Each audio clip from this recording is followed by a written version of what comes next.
They called her Ruvimbo, the choosy queen. And believe me when I tell you, she earned that title fair and square. Because in the whole town of Mutare, there wasn't a single man who hadn't either tried, been rejected, or been warned not to waste his time. Ruvimbo was that kind of woman who believed her destiny was bigger than her surroundings. She said her man had to be tall, dark, handsome, and most especially rich, and drive a Range Rover, not a Corolla, not a Honda Fit, but a Range Rover. She even said it like a prayer. Lord, my husband must smell of money, not sweat. And whenever her friends laughed, she would adjust her wig, roll her eyes, and say, "You people can marry who you like. I will marry my spec." That was her favorite word, spec. She said it so much that even little children in her neighborhood started saying it. I want a spec like Ruvimbo.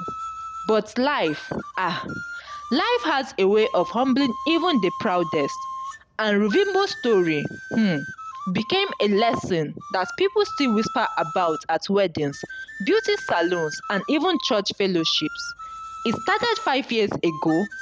Ruvimbo was 25, beautiful and confident, the kind of woman who turned heads whenever she walked into a room.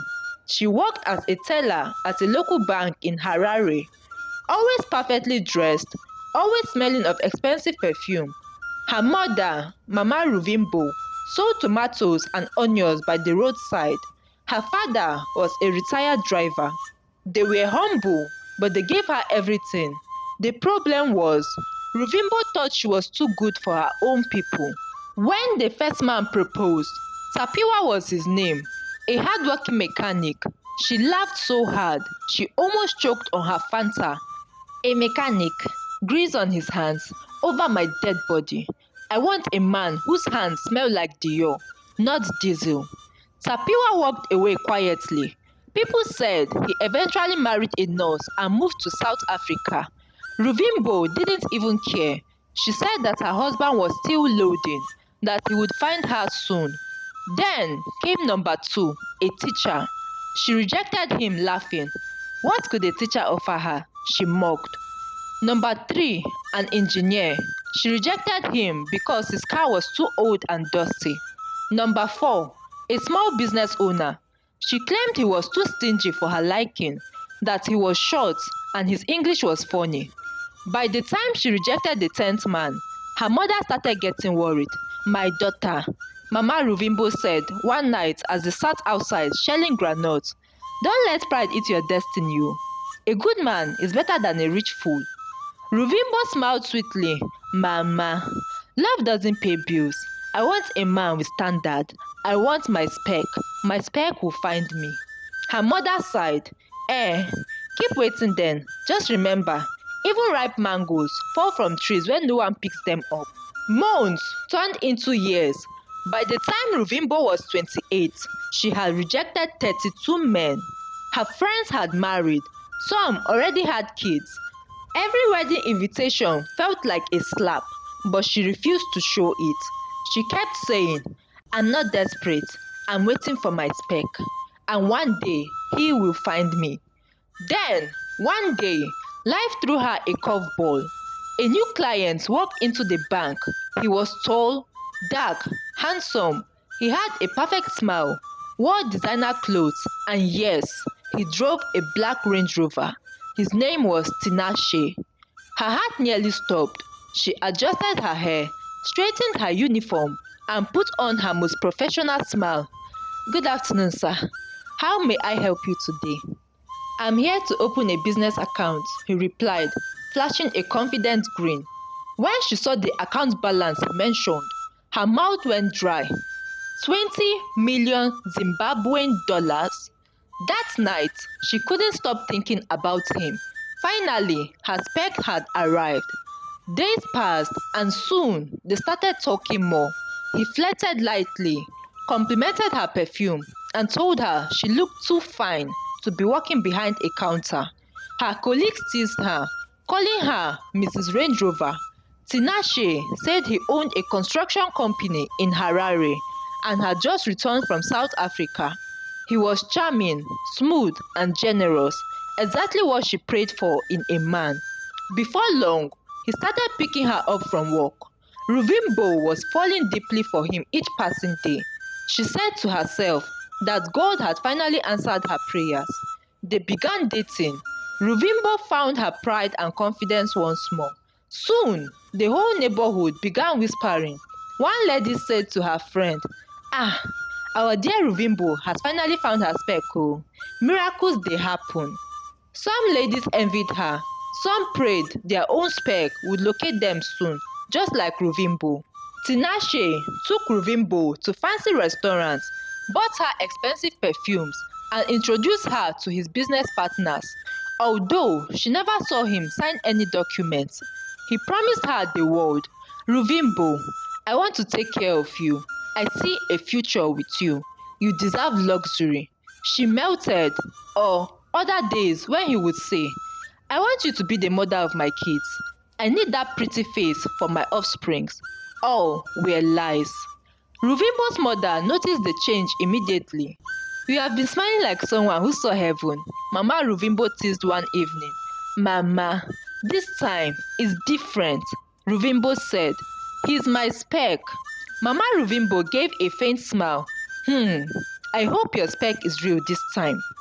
Everything seemed perfect until cracks started to show. One day, Ruvimbo visited Tinashe's apartment for the first time. It was nice, but oddly quiet. No pictures, no clothes lying around, no sign of anyone else living there. "Why is it so empty?" she asked playfully. "Ah, I just moved in last week," he said casually. "I'm still buying furniture." Something about his tone felt off, but she ignored it. Then came another red flag. He always insisted on paying in cash. He said bank transfers attract attention. When she asked about his company, he brushed it off. "My business is private. Let's not mix love with stress." She laughed, thinking maybe rich people were just mysterious. One night, around 12 midnight, he called her phone multiple times, almost 20 missed calls. Then Ruvimbo woke up. She was shocked to see so many missed calls on her screen. She thought to herself, maybe something bad had happened to Tinashe. When she called back scared, he picked up immediately. "Ruvimbo, where have you been all this while I called you?" He didn't even let her respond before he said, "My bank is having issues. I thought of who to call and you came to mind. Please send me some money, I need to sob." Ruvimbo was speechless. She didn't even know how to react. Tinashe always complained of his account having issues. Something was off. Until one evening, two men came to her bank asking about a client named Tinashe Moyo. They showed their IDs, CID officers. Her heart pounded. "Why are you asking?" she said nervously. One of them replied, "He's under investigation for fraud. We have reasons to believe he's been laundering money through fake accounts." Her whole body went cold. Her mind started racing. Was I part of this? What if they think I helped him? That night, she confronted Tinashe. "Tinashe, what is going on? Police came to my bank asking about you." He frowned, pacing. "Don't tell anyone about this.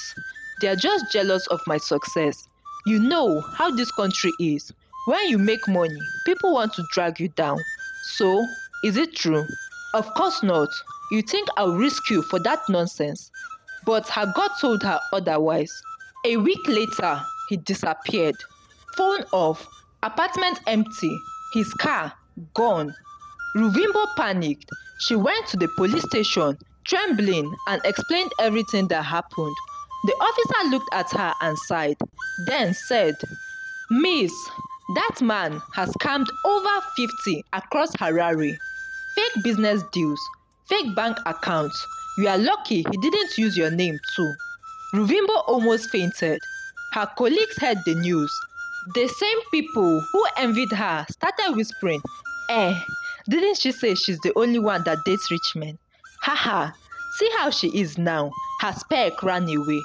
It was humiliating. Her mother tried to comfort her. "My daughter, you can start again. It's not the end." But Ruvimbo cried for weeks, not just because of heartbreak, but because reality hit her harder than she ever imagined. She had wasted years chasing a fantasy. Months passed. She stopped dressing flashy, stopped talking about her spec. She focused on work and started saving money to open a small hair salon for her mother. People noticed the change. One day, as she helped an old customer fill a form, she heard a familiar voice behind her. "Excuse me, Madam Teller, we are slower than the last time." She turned. It was Tapiwa, the mechanic she had rejected years ago. He looked different, polished, confident, still the same gentle smile. "Tapiwa," she gasped, you look different." "Marriage does that," he laughed. "My wife and I now own a car repair chain now. We have 3 branches in Bulawayo." She smiled faintly, her heart twisting with regret. "I'm happy for you." "You look well too," he said kindly. "Still at the bank?" "Yes, still at the bank," she replied softly. When he left, she stared at the door for a long time. For the first time in years, she didn't feel jealous or proud, just empty. That night, she sat with her mother outside again, just like old times. "Mama," she said quietly, "you were right. Pride is a thief. I was so busy looking for gold that I ignored the diamonds." Her mother smiled. "It's never too late, my dear. But next time, don't look for tall, dark and rich. Look for kind, real and patient." Ruvimbo nodded. "I will." And from that day on, she did. She stopped searching for her spec and started searching for sense. Years later, she opened her own beauty salon in Harare called the SPEC Beauty Salon. When people asked her why, she always laughed and said, "Because I finally found my spec in myself." Hey fam! This is African Folktales by Vivy. I hope you enjoyed this story. Please do well to like and share with your dear ones. Don't forget to subscribe also. See you in my next story. Bye!